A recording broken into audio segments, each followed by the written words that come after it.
নমস্কার বন্ধুরা, সুচান্দা রান্নাঘরে সবাইকে স্বাগত জানাই। আপনারা সবাই কেমন আছেন? আপনাদের দোয়া এবং আশীর্বাদে আমিও ভালো আছি। আজকে আমি নিয়ে এসেছি হাঁসের মাংস। এই যে দেখতে পাচ্ছেন, হাঁসের পিসগুলো আমি এভাবে কেটে নিয়েছি। তো আপনারা কে কীভাবে কাটেন অবশ্যই কমেন্ট করে জানাবেন। দিয়ে দিচ্ছি স্বাদ মতো লবণ। আপনারা লবণটা যে যেরকম খাবেন সেরকম দিয়ে দিবেন। হলুদ গুঁড়ো,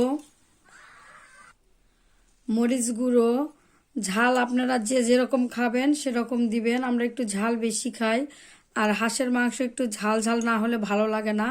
এর জন্য এখানে আমি 3 চামচ মরিচের গুঁড়ো দিয়ে দিলাম। দিয়ে দিচ্ছি রসুনের পেস্ট, আদা বাটা, জিরা বাটা, গরম মশলা বাটা। আপনারা অনেকেই বলতে পারেন যে গরম মশলাটা আগে কেন? আমি আগেই গরম মশলাটা দিই। আপনারা চাইলে মাংসটা রান্নার পর গরম মশলাটা দিতে পারেন। পরিমাণ মতো পেঁয়াজ কুচি, 4টা গোটা রসুন, নতুন আলু। আলুটা অপশনাল, আপনারা চাইলে দিতে পারেন, না চাইলে দেওয়ার প্রয়োজন নাই। আর হাঁসের মাংসের সঙ্গে আলুটা খুব সুন্দর লাগে, এজন্য আমি আলু ব্যবহার করছি। আপনারা না চাইলেও দিতে পারেন। তেল দিচ্ছি পরিমাণ মতো। আমি এখানে সাদা তেল দিচ্ছি, আপনারা চাইলে সরিষার তেল দিয়েও রান্না করতে পারেন। এখানে আমি বাড়িতে তৈরি করে নিয়েছি গুঁড়ো মশলা, এই মশলাটা দিয়ে দিব। চুই ঝাল দেখতেই পাচ্ছেন, এটা রেডিমেড, আমাদের কিনে নিয়ে আসা। তো আমি কয়েকটা চুই ঝাল দিয়ে দিব। আর এই চুই ঝালটা মাংসের মধ্যে দিলে অসাধারণ লাগে, বিশেষ করে হাঁসের মাংসের মধ্যে। চুই ঝালগুলো দিয়ে দিলাম। এখন আমি মাংসটা ভালোভাবে ম্যাগনেট করব। আর মাংসের মধ্যে যতটা মশলা ভালোভাবে ঢুকবে মাংসটা ততটাই টেস্টি হবে। এই জন্য মাংসটা মাখাটাই হচ্ছে মেন।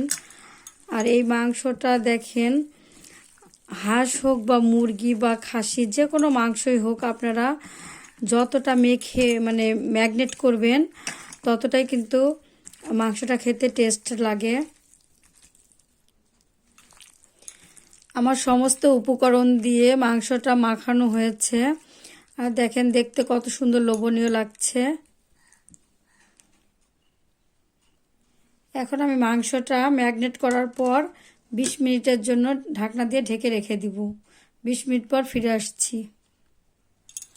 20 মিনিট হয়েছে। এখন 20 মিনিট পর দেখি মাংসের কালারটা কীরকম হয়েছে। তো দেখেন, খুব সুন্দর এসেছে কালারটা। হাঁসের মাংসটা সিদ্ধ করার জন্য আমি প্রেসার কুকারে দিয়ে দিব।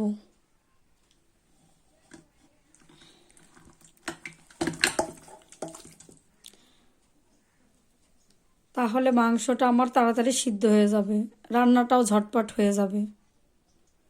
ঢাকনাটা লেগে দিব।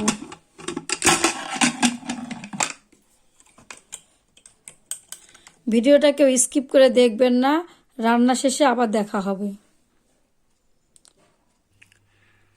লাল লাল ঝাল ঝাল হাঁসের মাংসটা রান্না করে দেখতে কেমন লাগছে অবশ্যই আপনারা কমেন্ট করে জানাবেন।